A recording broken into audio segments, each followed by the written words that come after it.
Bonjour, bonjour à Bonjour. tous, bienvenue sur ce webinaire. Alors, précaution d'usage, nous allons vous demander sur l'onglet qui se trouve sur votre droite dans le chat de nous confirmer que vous nous entendez correctement et que vous nous voyez bien tous les deux. On va laisser le temps à tout le monde de se connecter. Bonjour monsieur. Ok, tout fonctionne. C'est parfait, je vous remercie. Formidable. Alors, merci beaucoup de vous être connectés à ce webinaire qui porte sur les mesures sociales mises en œuvre dans le contexte de cette crise que nous vivons tous. L'objectif, c'est d'être positif sur l'année prochaine, de trouver quels sont les leviers que vous pourrez utiliser pour mettre en adéquation la stratégie de votre entreprise avec le niveau d'activité que vous allez connaître. Pour ce faire, nous sommes deux présents aujourd'hui. Donc, Maître Jérôme Buche, qui est avocate associée à la Compagnie du droit. Donc, je te laisse te présenter, Jérôme. Oui, bonjour à tous. Donc effectivement, Jérôme Buche, avocat associé Compagnie du droit. Donc Compagnie du droit qui est un cabinet associé à la compagnie fiduciaire en interprofessionnalité, puisque le droit et le chiffre sont interdépendants les uns des autres, et on va le voir d'autant plus dans le cadre de ce webinaire et dans le cadre du contexte général de la crise sanitaire actuelle.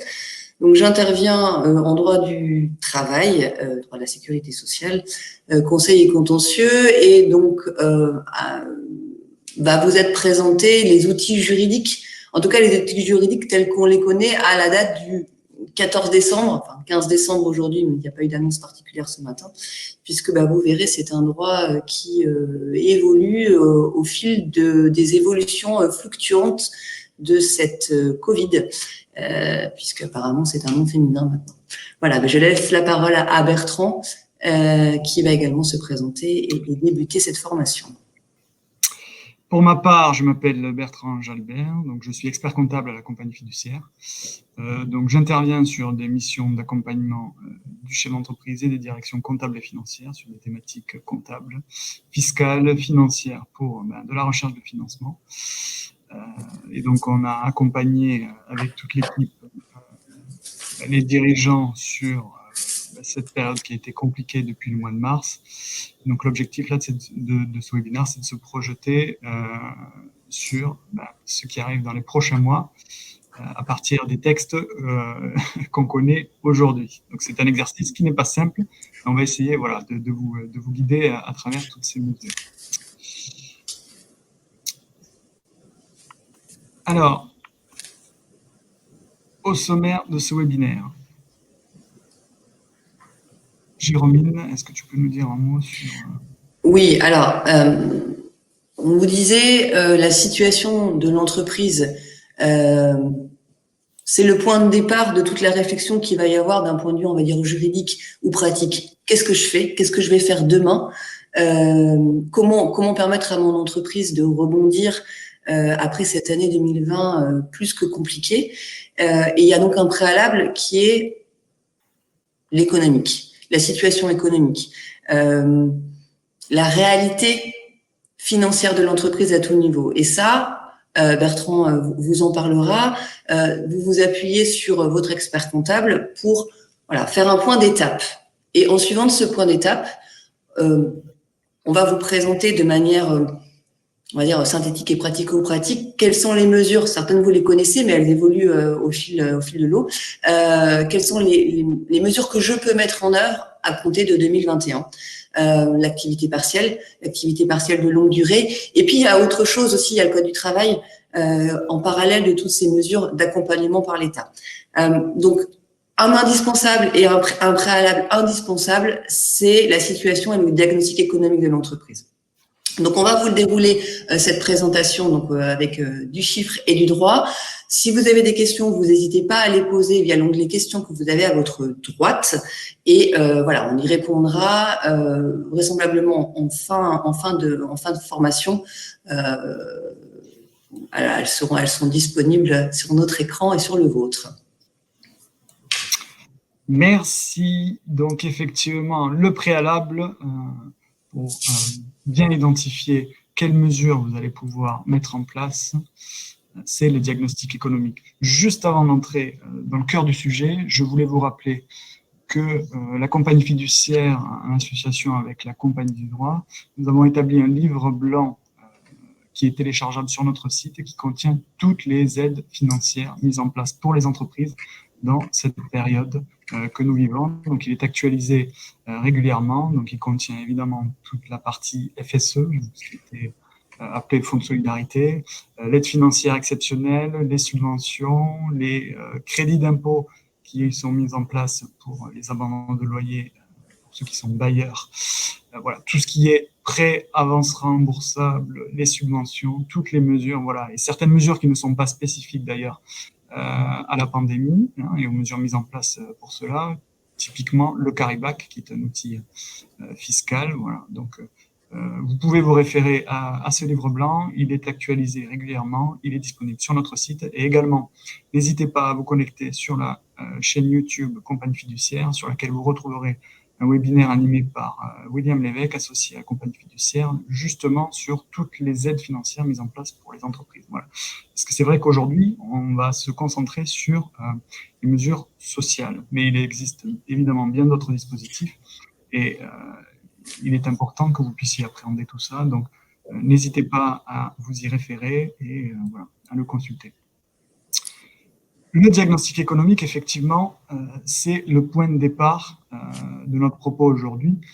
Pourquoi ? Parce que dans le cadre des mesures qui sont mises en place, il est important, au-delà des effets d'annonce que vous pouvez entendre dans les médias, d'identifier quels sont les bons dispositifs qui concernent vraiment votre activité, vos problématiques, pour que vous puissiez prendre les bonnes décisions. Et ça ne vient pas tout seul, ça ne tombe pas du ciel. Il faut prendre le temps de travailler sur un diagnostic économique et financier de votre entreprise.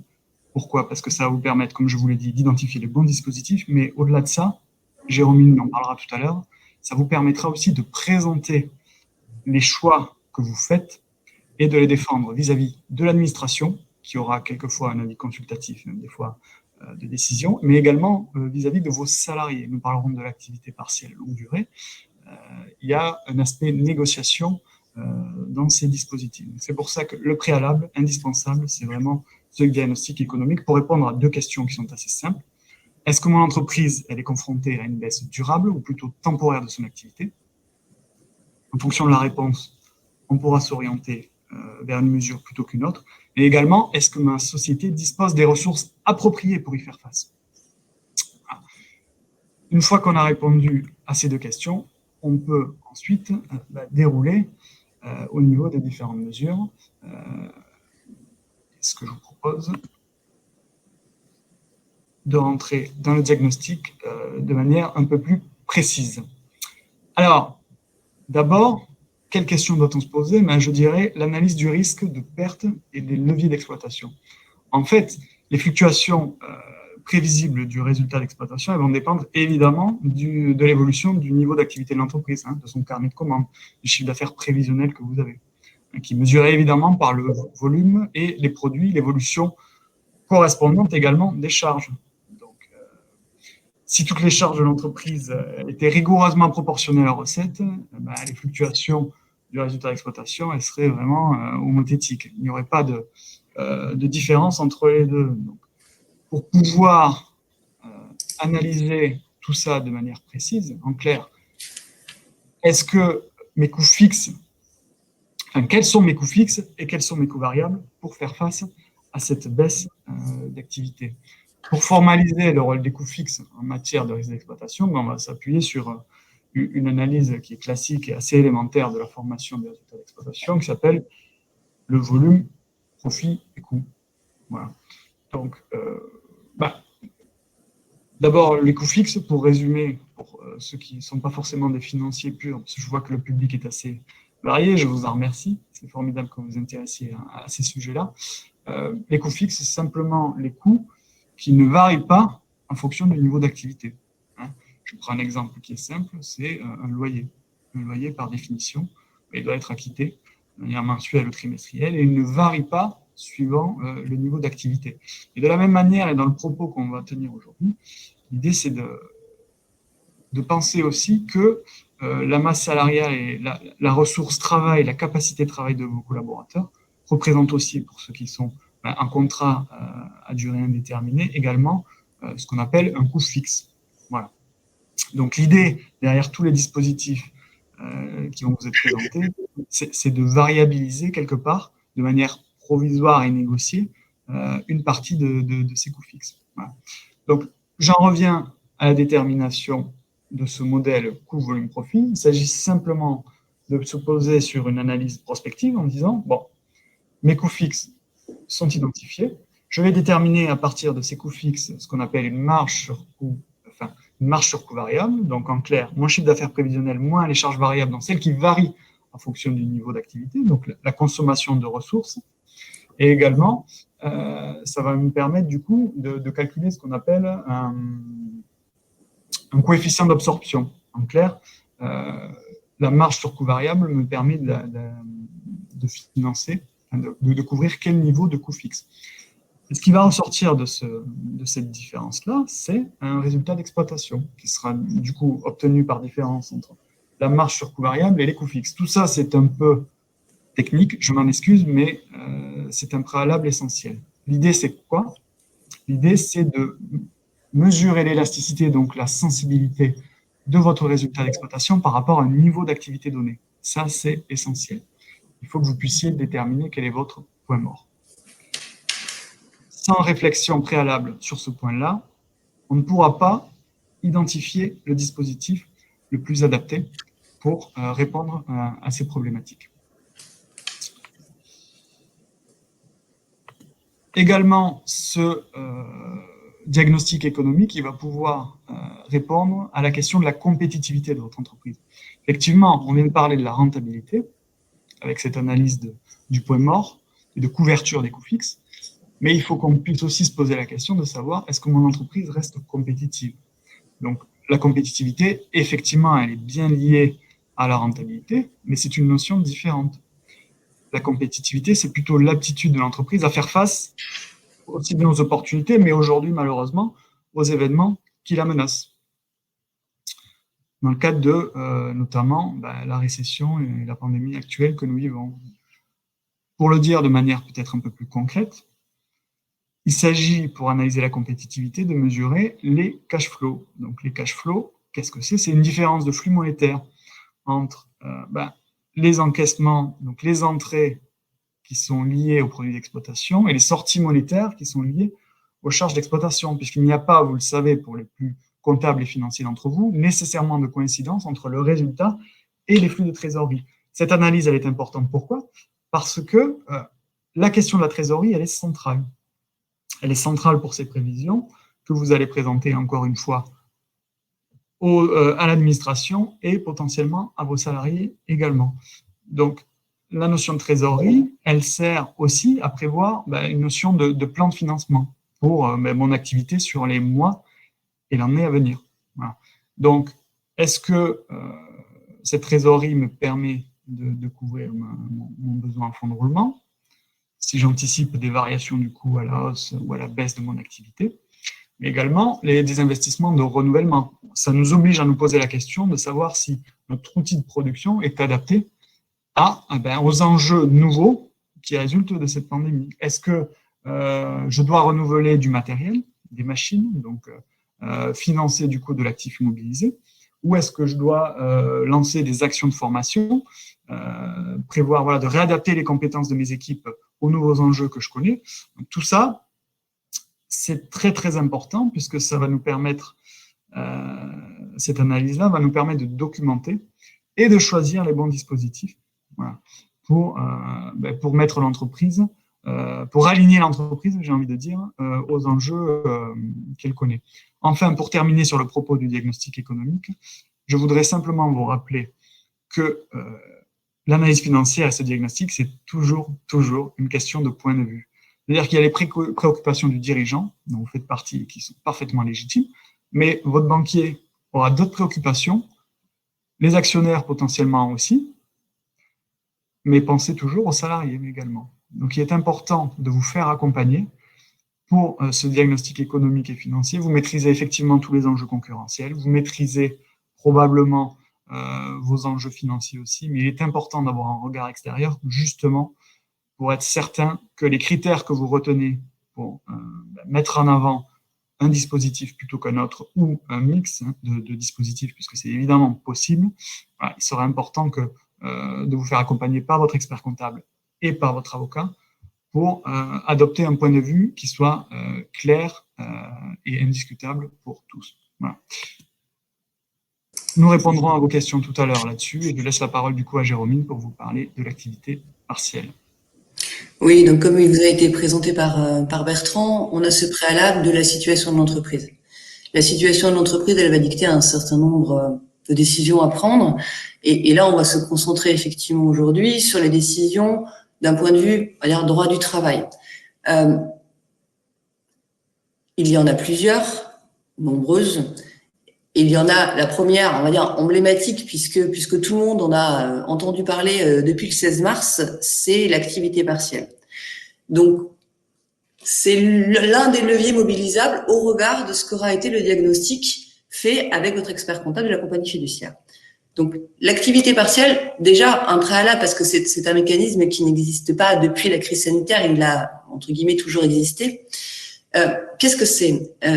C'est un outil qui peut être utilisé par l'entreprise dès lors qu'elle est contrainte de fermer temporairement tout l'établissement ou une partie de celui-ci, ou qu'elle est contrainte de réduire le temps de travail de ses salariés, au-delà de 35 heures par semaine. C'est une mesure qui est limitée dans le temps, on en parlera après.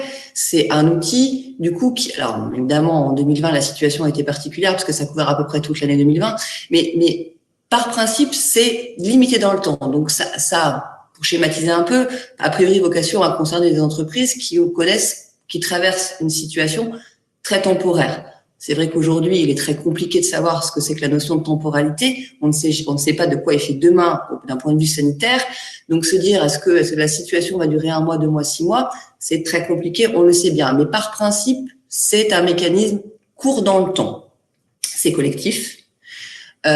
Et le besoin du recours à l'activité partielle s'apprécie au moment où on va mobiliser cet outil-là. Je vous rappelle aussi très brièvement que l'activité partielle, ça se mobilise dans plusieurs cas. C'est pas que le Covid. Les grands principes, c'est la conjoncture économique ou des difficultés économiques. En synthèse, des difficultés ou alors des difficultés d'approvisionnement en matières premières. Vous n'arrivez pas à vous faire livrer pour X raisons. Un sinistre, donc voilà, un incendie, une inondation, une volonté de restructurer, de moderniser l'entreprise. Et toute autre circonstance de caractère exceptionnel. Et c'est sur ce toute autre circonstance de caractère exceptionnel qu'est venu se greffer l'outil activité partielle dans le cadre de la crise sanitaire. Et alors, pour rappel, c'est l'activité partielle dans la période Covid, c'est 30 textes. 30 textes depuis le 23 mars. C'est colossal. C'est des lois, des ordonnances, des décrets, des arrêtés qui changent, qui sortent relativement rapidement. Enfin, voilà, on a une multiplication de textes jour après jour au 16 mars. Là, le rythme est un peu moins soutenu. Mais voilà, évidemment, c'est des textes nouveaux ou adaptés en fonction de l'évolution de la crise sanitaire. Et c'est aussi, depuis quelque temps, des textes qui sont différents selon le secteur d'activité. L'accompagnement à ce titre est pensé différemment pour les entreprises contraintes de fermer du fait de décisions de l'État, et en particulier les restaurants, les bars, les boîtes de nuit, des entreprises qui sont impactées par la crise sanitaire, mais qui, au fil de l'eau, réouvrent avec effectivement nécessairement peut-être une reprise de l'activité qui n'est pas au niveau de ce qu'elle a été avant la crise sanitaire. Donc, parmi ces 30 textes, à date, parce que voilà, aujourd'hui, on est obligé de raisonner par rapport au jour le jour. Donc, à la date, on va dire d'aujourd'hui, en tout cas de hier soir. Quel est le dispositif tel qu'il est censé être appliqué au 1er janvier 2021, sachant qu'il est bien évident qu'il y aura encore des évolutions dans les 15 prochains jours. Aujourd'hui, on sait que c'est un mécanisme qui peut bénéficier à toutes les entreprises de tout secteur d'activité. Et elle peut concerner tous les salariés, quel que soit leur contrat, CDI, CDD, donc durée déterminée, les apprentis. Et ça peut concerner les salariés qu'ils soient à temps plein ou à temps partiel, dès lors qu'effectivement on a une fermeture ou une réduction de l'horaire de travail. Qu'est-ce qui va justifier ma demande d'activité partielle? Malheureusement, la fermeture administrative, telle est maintenue encore jusqu'à a priori mi-janvier. L'impact Covid, donc l'impact économique, en réalité, on en parlera après, puisqu'il y a une nécessité de motiver la demande. Et reste aussi le sujet qui n'est en fait pas lié à l'entreprise ni à l'économie, qui est la situation des personnes vulnérables, puisqu'il a été réactivé le mécanisme du recours à l'activité partielle pour les salariés qui sont dans une situation de santé qui conduit à ce que l'entreprise doit, entre guillemets, les protéger. Alors, de toute façon, le support sera disponible le cas échéant. Je vous ai mis, c'est très petit, mais je vous ai mis la liste des personnes vulnérables puisqu'elles sont listées par les textes. Je vous rappelle quand même que, en plus de la notion de vulnérabilité au sens santé, ça doit être des personnes pour lesquelles il n'est pas possible de recourir au télétravail et ou pour lesquelles on ne peut pas dans l'entreprise prendre des mesures suffisamment protectrices de leur santé. On peut respecter la distanciation sociale, les gestes barrières, comme on dit, parce que de toute façon, c'est une obligation pour toutes les entreprises, mais pas suffisamment pour se garantir de la protection de ces salariés-là. Et comme ils ne peuvent pas travailler non plus en télétravail compte tenu de leur poste, et ben à ce moment-là, ils seront mis en activité partielle. L'activité partielle, au 1er janvier, se pose la question de savoir si on a un délai spécifique pour la demander. On sait que par principe, avant le Covid, l'activité partielle, elle devait se demander avant sa mise en œuvre. Et elle continue, et sauf pour les intempéries sinistres, puisque par définition, c'était imprévisible, donc on ne peut pas demander d'anticiper ce type d'événement. On sait qu'avec l'activité partielle, depuis le 16 mars, on avait un délai pour la demander après la mise en œuvre effective. Ce délai, il est de 30 jours à compter de la mise en activité partielle de ces salariés. Il n'y a à ce stade aucun texte qui est venu changer ce délai, donc il est permis de considérer qu'on a encore 30 jours à compter de la mise en activité partielle. Je vous conseille néanmoins de faire les démarches avec l'aide de compagnies fiduciaires et de compagnies du droit, de gestionnaires de paie, juristes, etc., le plus rapidement possible, dès lors que voilà, vous avez une visibilité sur le besoin de ce recours à l'activité partielle. Je vous rappelle aussi que l'administration, elle n'a plus 2 jours pour valider, mais 15 jours. Donc c'est normal que vous ne voyez pas tout de suite les réponses de l'administration. Le délai est beaucoup plus long. Ce qui, indirectement, induit quand même un examen un peu plus approfondi de la demande, ce qui n'a pas été le cas sur mars, en particulier sur les 15 premiers jours, compte tenu du nombre colossal de demandes et du bug d'ailleurs du système. Mais voilà, là, il y a 15 jours, donc ils vont vraiment regarder la demande. Ils vont regarder la demande. Au bout de 15 jours, vous n'avez pas de réponse express, ça vaut autorisation dite tacite. Donc, vous pouvez effectivement bénéficier de ce dispositif. L'autre élément, c'est qu'à partir du 1er janvier, les textes réduisent le nombre d'heures dites indemnisables. Sur 2020, l'État a prévu que 1600 heures étaient indemnisables sur l'année, c'est-à-dire en gros l'équivalent de la fermeture de l'entreprise et la mise au chômage partiel de tous les salariés à 100% de leur temps. 1600 heures, c'est la durée légale du travail sur 12 mois. Ce contingent a été baissé à 1000 heures à compter de 2021, mais ce qui est en corrélation avec le deuxième point, qui est que l'activité partielle, qui était valable pendant une durée maximum de 12 mois en 2020, là aujourd'hui, elle peut être demandée pour une durée de 3 mois, renouvelable dans la limite de 6 mois. Donc c'est une durée moins longue. C'est pour ça que je vous le disais au départ, ça peut concerner des entreprises qui ont un besoin très temporaire d'accompagnement. Alors évidemment, ils ont neutralisé, les textes ont neutralisé l'année 2020, et peu importe la durée que vous avez demandé sur cette année en cours, vous aurez droit à 3 mois, plus 3 mois, pendant les 12 mois de l'année 2021. Donc la notion de temporaire. L'autre point important, et en tout cas qui doit dicter le choix aussi, donc on regarde la situation économique de l'entreprise, c'est l'indemnisation. Combien l'employeur va toucher de l'État à compter du 1er janvier. Jusqu'à présent, on a eu 60, 70%, 100%, ça dépendait un peu des cas et des secteurs et de la période.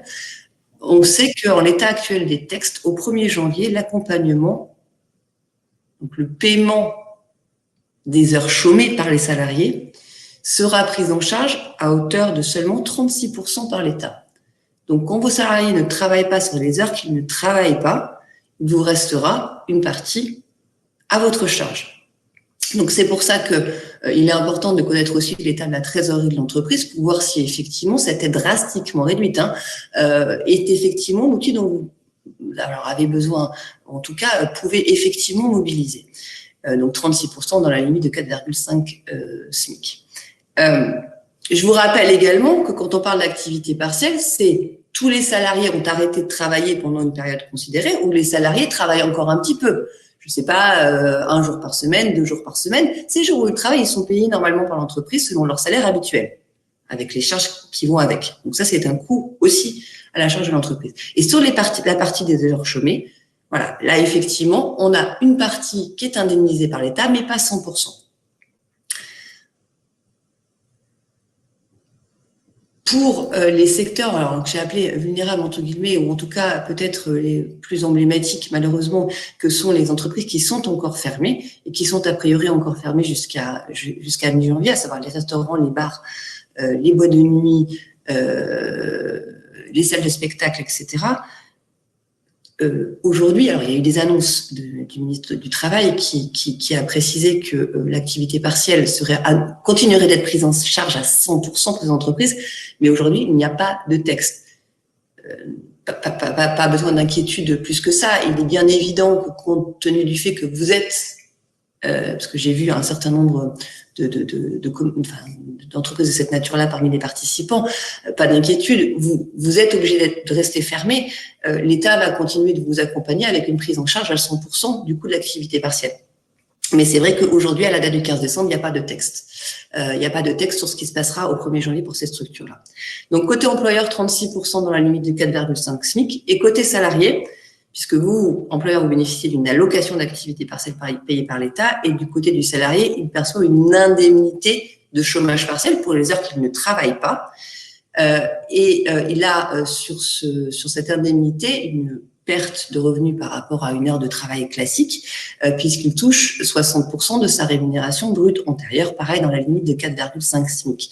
Cette indemnité, elle est exonérée de cotisations sociales, mais elle est soumise à CSG, CRDS. Je vous rappelle également que vous avez la possibilité, mais ce n'est qu'une possibilité, de compléter ce manque à gagner en versant un complément de salaire. Et ce complément de salaire, il bénéficie aussi d'une exonération de cotisation sociale si il n'est pas supérieur à 31,97 €. Vous avez vos gestionnaires de paye qui peuvent vous apporter toutes les précisions, parce que c'est vrai que les bulletins de salaire sont très compliqués à lire en cette période spécifique, mais tous les impacts en termes de cotisation sociale que peut avoir ce mécanisme. Donc un mécanisme qui est limité dans le temps, avec une indemnisation qui diminue au fil de l'eau, et avec le sujet de la motivation de ma demande. Comme on l'a vu, la fermeture, malheureusement, il n'y a pas de sujet, ça justifie en soi. Après, il y a la situation économique de l'entreprise, l'impact du Covid qui va justifier et légitimer le recours à l'activité partielle. Donc, il est rappelé qu'elle est validée par l'administration, qui peut donc la refuser. D'où, on revient toujours au même, l'importance d'avoir ce préalable financier, économique et avec la compagnie fiduciaire pour savoir si effectivement on a de la matière pour motiver la demande, puisqu'on doit écrire, comme vous avez pu le voir dans les premières demandes faites sur 2021, on a la nécessité de justifier de sa demande d'activité partielle par un motif entre guillemets économique. C'est la situation exceptionnelle, la Covid, qui explique, mais on doit dire à l'administration, voilà, moi aujourd'hui, moi demain au 1er janvier 2021, ok, il y a un déconfinement progressif, ok, les structures rouvrent petit à petit, mais moi mon chiffre d'affaires, donc cet exemple-là, mais ça peut être un autre. Moi, mon chiffre d'affaires, il continue d'être en baisse. Je remonte pas.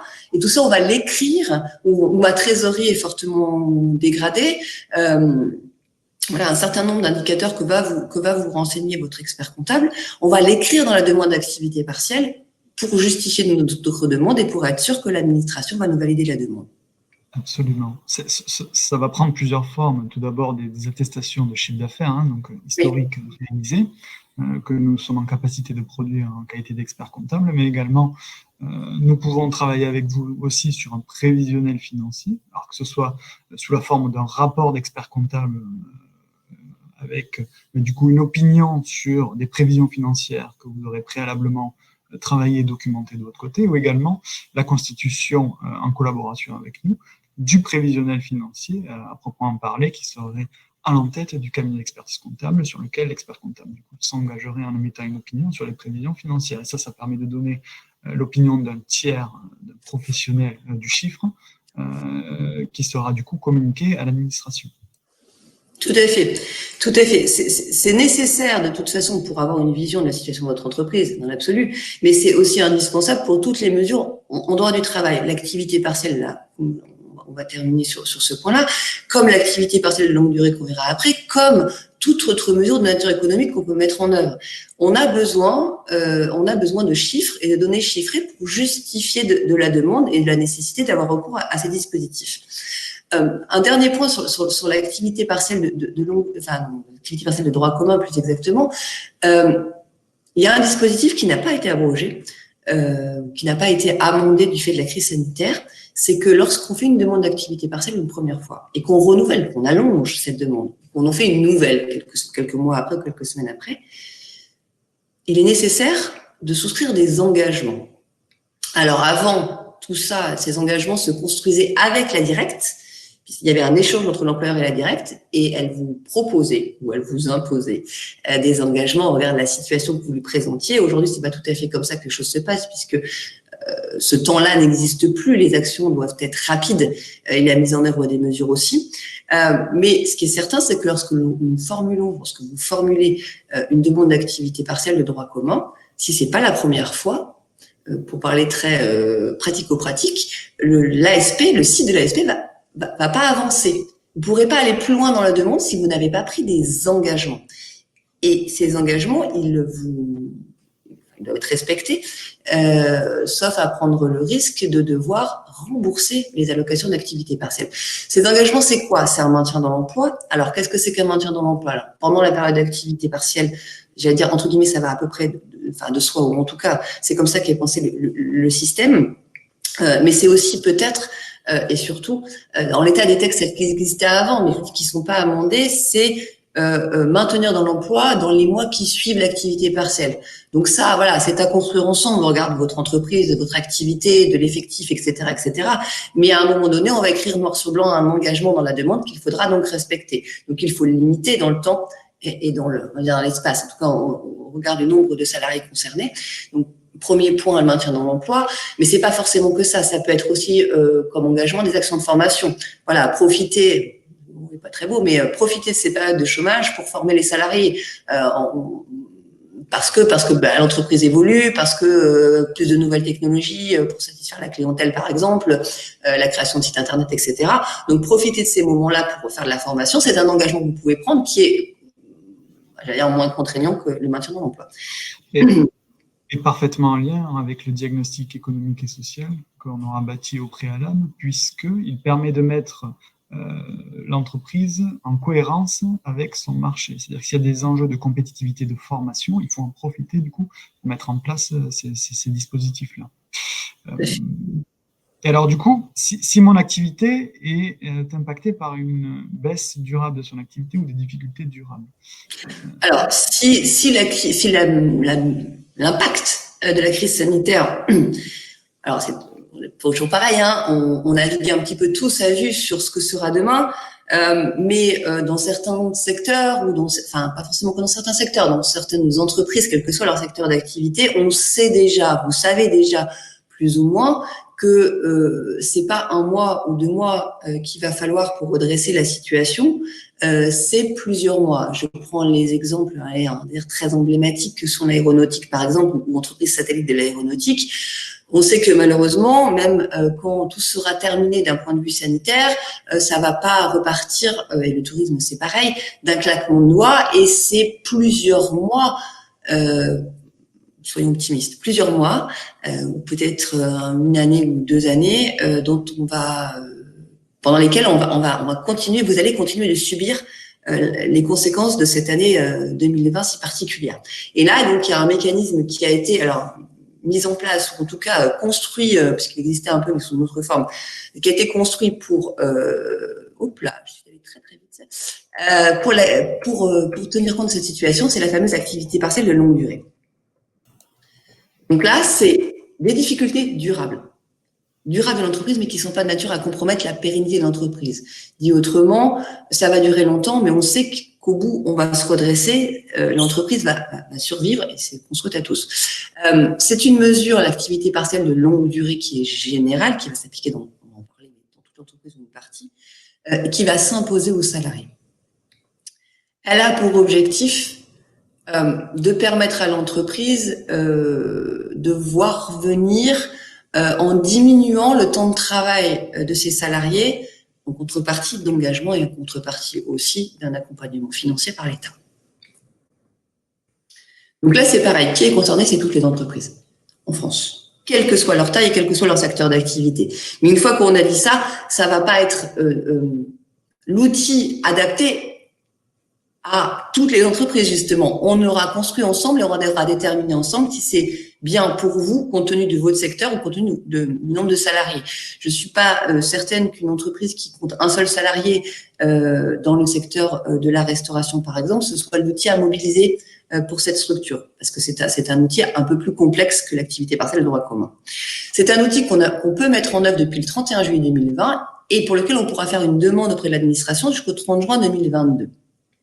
On va en parler après, mais c'est un mécanisme qui peut durer jusqu'à 3 ans. C'est pour ça qu'on vous précise que potentiellement, jusqu'en 2025, les entreprises pourront avoir cet accompagnement financier par l'État.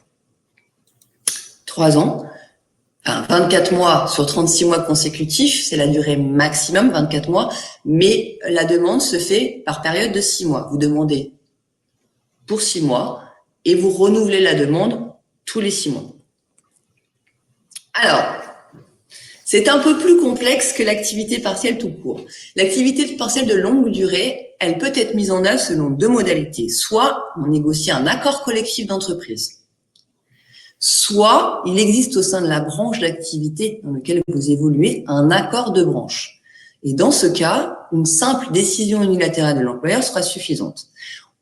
Vous avez en présentation les mécanismes de négociation d'un accord collectif, puisqu'il dépend de la taille de votre entreprise. Dans une entreprise de moins de 11 salariés, cet accord va se négocier, se discuter avec les salariés en direct, qui doivent le valider à la majorité des 2 tiers. D'autres mécanismes de négociation sont envisageables selon la taille de l'entreprise, en particulier avec le comité social et économique, avec les délégués syndicaux ou toujours avec les salariés en direct. Donc, il y a une notion de négociation, de contenu d'un accord. L'autre mécanisme, comme je vous le disais, c'est la décision unilatérale. En l'occurrence, c'est un document que vous écrivez vous-même, entre guillemets, en vous appuyant sur ce qu'il y a dans l'accord de branche, puisque les accords de branche vont vous avoir présenté le dispositif, les grands axes, etc. Pour le moment, à la date du 15 décembre, alors en toute transparence, je n'ai pas regardé ce matin s'il y avait des accords étendus en plus de ce marqué, mais en tout cas, hier soir, il y avait 5 branches qui avaient négocié un accord, dont Syntec et la métallurgie, qui vous permet de recourir à une solution un peu facilitée pour le mettre en place, cette fameuse activité partielle de longue durée. D'autres sont en cours de négociation. D'autres sont en cours de négociation. Les délais, il y a la notion de négociation, puisque ça se négocie au niveau de la branche, donc un niveau un peu élevé dans un contexte où il n'est pas simple de tenir des réunions de négociation. Et ensuite de ça, une fois que c'est négocié et signé, il faut que ce soit étendu. Donc en gros, il faut qu'il y ait un arrêté pris par l'État. Donc ça prend un petit délai. Donc c'est pour ça que peut-être que dans les prochaines semaines, on aura un élargissement de la liste telle qu'elle vous est présentée aujourd'hui. Je vais aller rapidement parce que l'idée c'est pas de faire non plus trop technique, mais il faut quand même retenir donc la notion d'activité partielle de longue durée, donc qui s'étend dans le temps. Il y a un contenu d'accord ou de décision unilatérale, c'est la même chose pour le contenu qui est imposé. Le fameux diagnostic économique dont on a parlé, qui est primordial. C'est le préambule de votre accord et il était indispensable pour permettre à la directe d'accepter ou pas votre demande. Donc, il est construit avec votre expert comptable, et il va détailler. Alors, Bertrand vous a présenté ça, mais on va dire sur l'aspect juridique avec ma connaissance de la finance, il faut des indicateurs, on va dire, on va le présenter après. Hop, je vais vous mettre sur la slide suivante. Des indicatifs objectivables, un chiffre d'affaires, une rentabilité. Voilà, des données concrètes. Ça, c'est la première partie obligatoire de l'accord. La deuxième partie, c'est la date de début. Quand est-ce que je veux bénéficier de l'activité partielle de longue durée? Et là, vous allez voir, il y a un délai de réponse par l'administration. Donc, en gros, c'est le mois où vous avez fait la demande, ça ne peut pas être avant. Il n'y a pas de retour en arrière, enfin, de rétroactivité de l'accord très importante. Donc, si vous demandez là, aujourd'hui, 15 décembre, ça peut prendre effet, compte tenu des délais d'administration pour valider l'accord, ça peut prendre effet au 1er décembre, mais pas avant. De toute façon, l'idée, c'est de réfléchir à ce mécanisme-là pour une mise en œuvre 1er janvier, 1er février, plus tard au cours de l'année 2021. Et donc, comme je vous disais, c'est 6 mois renouvelables dans la limite de 24 mois. Et attention, parce que c'est pas un mécanisme qui permet de traiter d'un arrêt total de l'activité de l'entreprise. C'est un mécanisme de longue durée dans lequel on va réduire le temps de travail des salariés, une réduction qui ne peut pas être supérieure à 40% de la durée légale du travail. Donc, il ne peut pas y avoir plus de 14 heures chômées par salarié. 14 heures chômées en moyenne sur la durée. C'est-à-dire que vous pouvez avoir des semaines où ils ne vont pas travailler du tout, les fameux salariés concernés par l'activité partielle de longue durée, et des semaines où ils vont travailler un peu plus, de manière à ce qu'au fin des 6 mois et des 24 mois, le cas échéant, on ait une moyenne de temps de travail, enfin d'heures chômées qui est de 14 heures max. Dans certains cas très spécifiques, ça pourra être 25 heures, 22h50 plutôt, donc 50% du temps, mais dans des cas très très limités. Donc retenez que c'est longue durée pour assurer une pérennité de l'entreprise à long terme et dans des structures pour lesquelles on a encore de l'activité et on réduit de manière assez limitée le temps de travail des salariés. Et en face de ça, il va falloir prendre des engagements. La même chose que pour l'activité de droit commun, renouvelée, mais plus. On doit maintenir dans l'emploi soit tous les salariés de l'entreprise, soit, si rien n'est prévu autrement, soit une partie des salariés dès lors que l'on l'aura traité dans l'accord collectif ou dans la décision unilatérale. Ça peut être des actions de formation et comme on l'a dit avant, voilà, c'est le temps pour mobiliser tout type d'outils de formation pendant ces temps chômés pour permettre à vos salariés d'acquérir les compétences qui leur manquent, ou peut-être qui leur manquent du fait de la crise sanitaire ou qui leur manquaient déjà au préalable.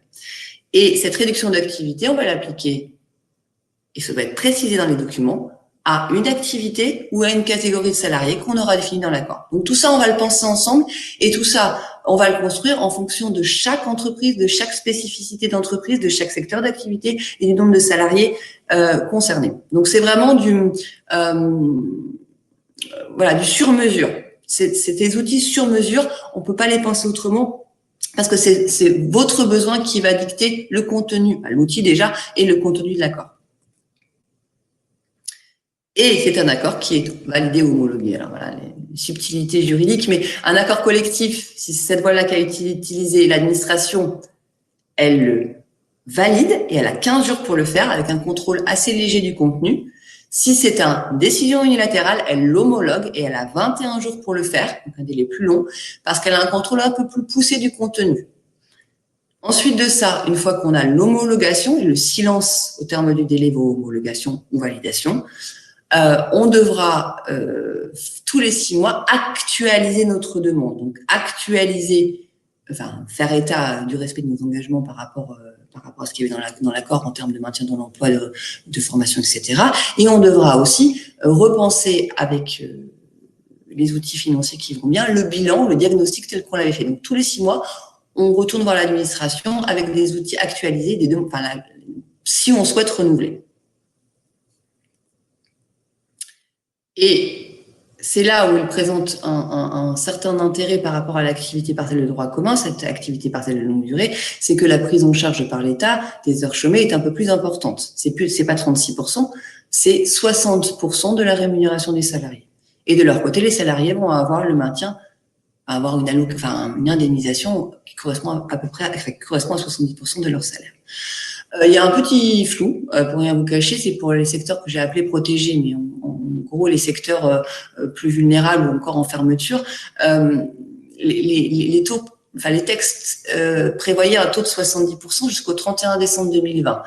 Je ne peux pas vous dire aujourd'hui au 15 décembre si ces 70% vont être la norme aussi pour ces secteurs spécifiques à compter du 1er janvier. Il est probable que oui, mais nous attendons en tout cas les confirmations dans les textes. Petit focus quand même, avec ma casquette d'avocat et contentieux, l'activité partielle de longue durée comme l'activité partielle, si on l'utilise de manière frauduleuse, il y a des sanctions, et on le voit malheureusement, une multiplication de demandes des salariés devant les conseils de prud'homme ou de saisine de l'inspecteur du travail. Pour l'activité partielle de longue durée, c'est la même chose. On l'utilise parce qu'on en a besoin. Et si, autre point, on l'a utilisé, on en avait besoin, mais on n'a pas respecté les engagements de l'accord, on peut être conduit à devoir rembourser les sommes qu'on a touchées au titre des aides. Donc voilà, sur les deux gros mécanismes d'accompagnement social, l'activité partielle de longue durée, donc le long terme, un maintien de l'activité quand même sous-jacent, et l'activité partielle de droit commun du plus court terme et des entreprises, je schématise, mais fermées ou quasiment fermées avec des réductions drastiques de chiffre d'affaires en tout cas. Ouais. Et si le diagnostic économique fait ressortir que je suis aussi confronté à un problème structurel, c'est-à-dire que les compétences ou mon outil de production, les compétences de mes équipes, la capacité de travail en volume, j'ai envie de dire, des équipes, ainsi que mon outil de production ne sont plus adaptés aux enjeux. Et c'est vrai que cette crise a un peu été quelque chose qui a permis de faire ressortir ces problématiques-là et d'accentuer les difficultés structurelles auxquelles je pouvais être confronté. Est-ce qu'il existe d'autres mécanismes? Alors, effectivement, on s'est centralisé tous sur les mécanismes avec des accompagnements financiers par l'État, versement d'allocations. On a vu qu'il diminue au fil de l'eau. Mais il existe, et il a toujours existé dans le Code du travail, d'autres mesures en droit du travail pour faire face à une situation difficile économiquement pour l'entreprise. Bien sûr que tous les outils sont là pour préserver l'emploi, mais pour préserver l'emploi, encore faut-il préserver l'entreprise. Donc, bon, il y a d'autres mécanismes, il y en a pléthore, mais on va dire les outils du Code du travail tels qu'ils existaient avant la crise sanitaire et qui n'ont pas disparu de la crise sanitaire qu'on peut mobiliser, c'est la situation économique de l'entreprise me permet, sous réserve de remplir les critères de difficulté économique au sein du Code du travail, mais de modifier le contrat de travail de mon salarié, si on est d'accord, pour des raisons économiques. Dit autrement, certes, il y a l'activité partielle, mais il y a aussi autre chose, c'est que je le fais travailler moins parce que mon activité fait que 50% du temps des salariés est occupé et pas le reste. Et ben je leur propose de manière peut-être temporaire de réduire leur temps de travail à hauteur de 50%, avec le salaire à hauteur de 50%. Le coût, entre guillemets, pour l'entreprise sera donc 50% du salaire avec en face 50% de travail.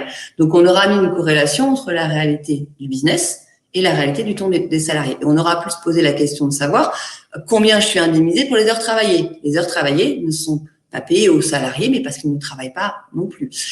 Donc, la modification du contrat de travail pour motif économique, ça c'est et on peut aussi, ça va nécessairement réduire aussi peut-être la rémunération, mais si c'est un moyen de sauver de l'emploi et de sauver aussi l'entreprise, c'est à y réfléchir. Alors, il y a une procédure spécifique avec une proposition écrite, motivée, un délai pour le salarié pour accepter, il a 1 mois. S'il accepte, on le met en œuvre.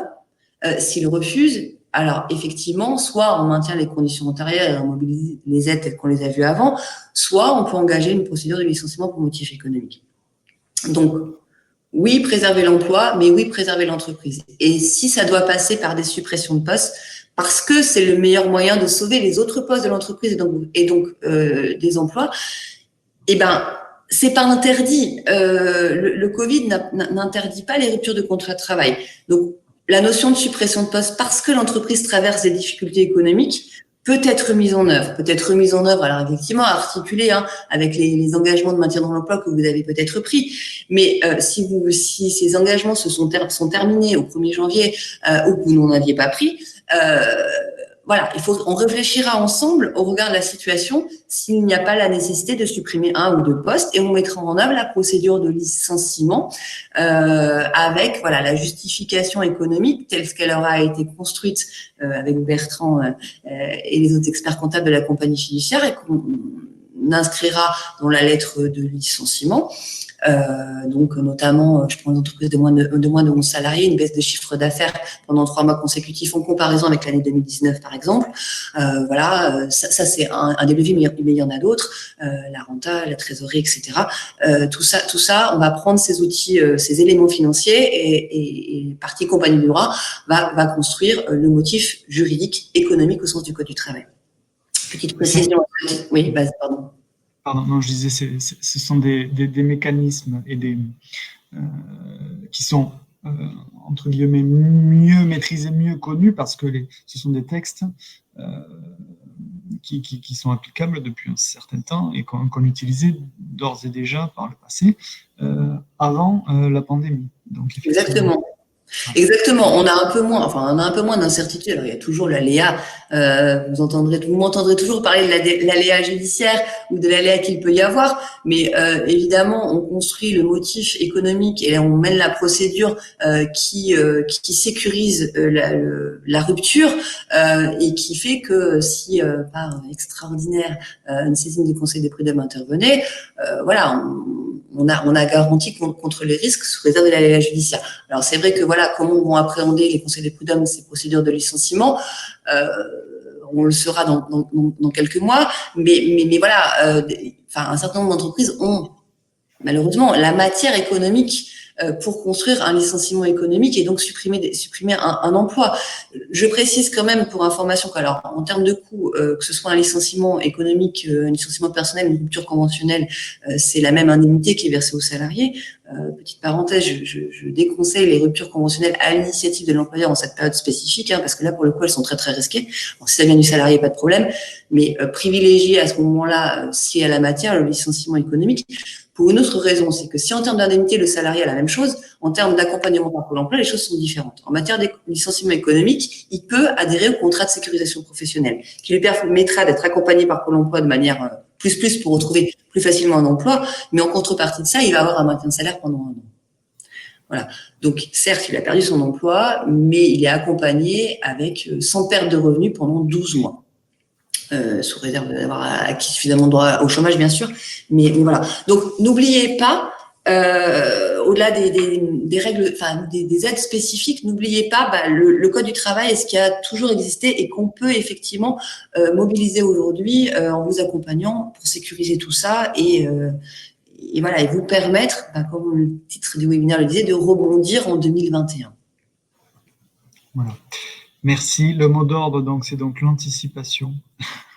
Ouais. Voilà, il faut vraiment anticiper au maximum pour choisir, vous l'avez compris, et on va répondre aux questions que vous nous posez par ailleurs. Voilà, l'idée, c'est de pouvoir mobiliser un ou plusieurs de ces dispositifs pour répondre aux problématiques bien spécifiques de chacune de vos entreprises. Alors, je propose... Pardon. Non, je voyais des questions qui, je pense, a trait à l'activité partielle de longue durée, où on demande si c'est un engagement de résultat ou de moyens.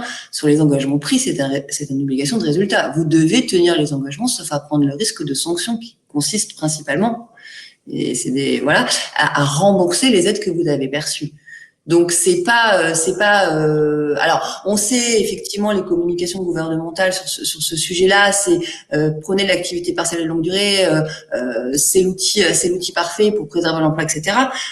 Donc on sait que ça va être autorisé par les directs, entre guillemets, on pense assez facilement, mais ne pensez pas qu'ils vont au bout de 6 mois se contenter d'un regard assez lointain sur l'utilisation de cette aide-là.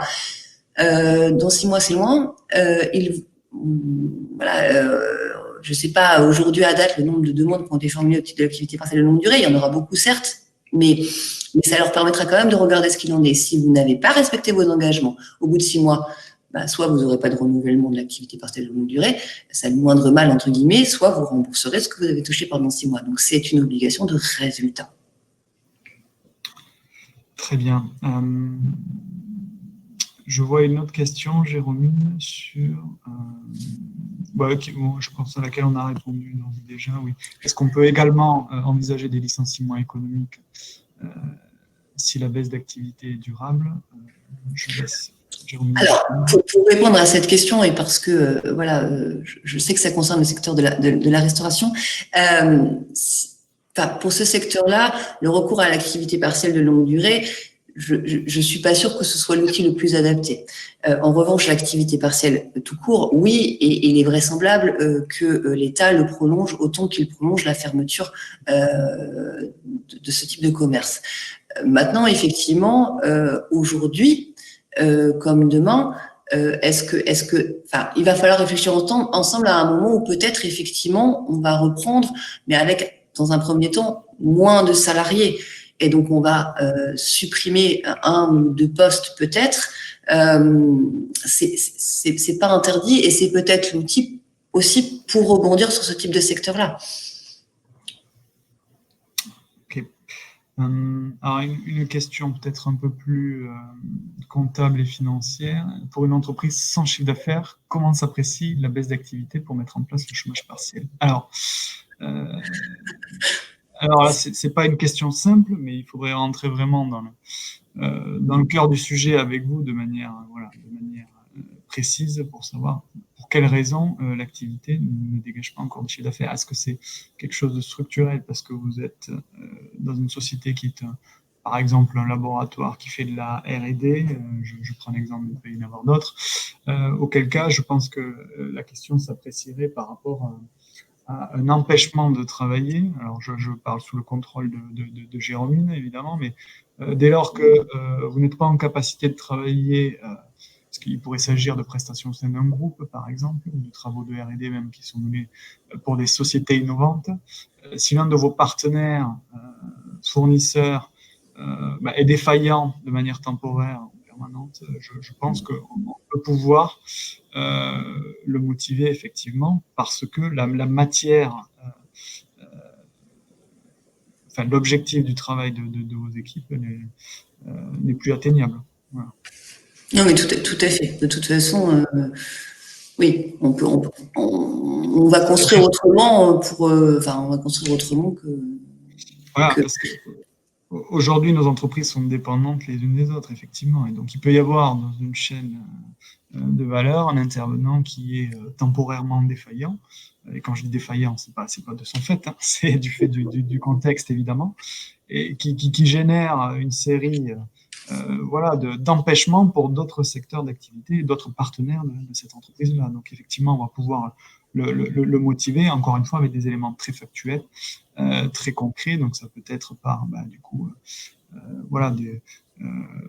des attestations de la part de votre expert comptable pour matérialiser des choses très concrètes et très factuelles qui seront du coup appréciées par l'administration.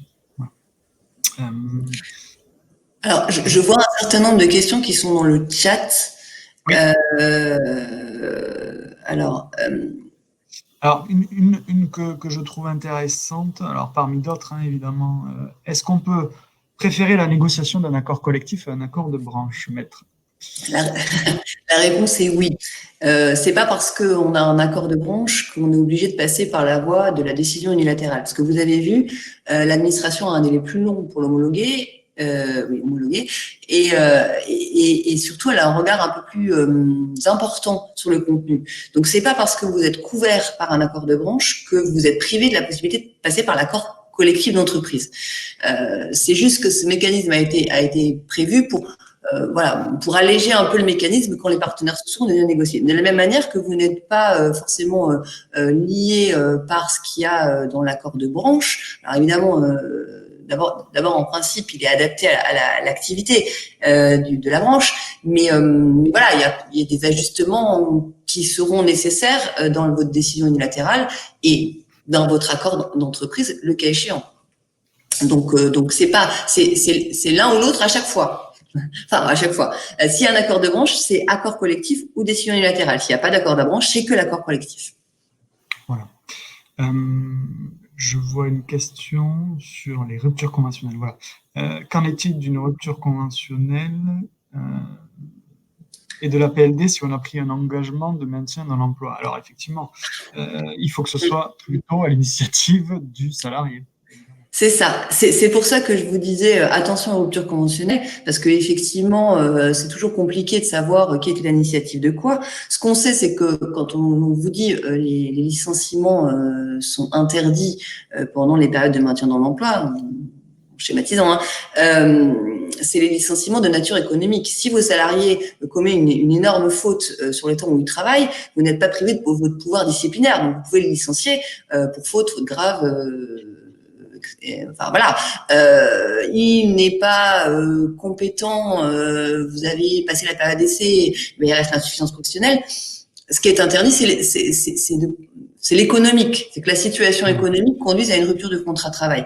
Donc c'est pareil, une rupture de période d'essai, parce que je vous rappelle que la rupture de période d'essai doit être motivée, même si elle n'est pas écrite, la motivation sur des raisons liées aux compétences professionnelles. Si c'est ça qui explique la rupture de période d'essai, pas de problème. Rupture conventionnelle, attention, si vous avez une demande expresse du salarié qui vous écrit pour X raisons qu'il a envie de partir, pas de sujet. Que vous soyez en activité partielle de longue durée, maintien dans l'emploi, pas maintien dans l'emploi, c'est pas un sujet. Mais ayez un courrier du salarié. Très bien. Oui, c'est vrai que je vois les échanges de Martine, voilà, qui évoque effectivement la difficulté de se projeter dans le contexte actuel et je ne peux pas vous contredire, malheureusement. Mais c'est pour cela voilà, il est vraiment important d'être accompagné pour anticiper, parce que le champ des possibles est assez large et vous l'avez vu, nous avons des dispositifs de droit commun qui sont toujours d'actualité et qui peuvent être utilisés, voilà, pour faire face à tout ça. Là, aujourd'hui, on a consacré ce webinaire aux mesures sociales, mais il en existe bien évidemment d'autres qui sont mises en place et je vous renvoie une dernière fois sur le livre blanc que vous pouvez télécharger sur le site Compagnie Fiduciaire, qui permet de brosser un peu tout le portrait détaillé des mesures mises en place. Nous avons passé midi. Je vous propose de mettre fin à ce webinaire. Je vous remercie à tous pour votre participation. Et puis, je vous dis à très bientôt. Merci à tous. À bientôt. Au revoir. Au revoir. Merci.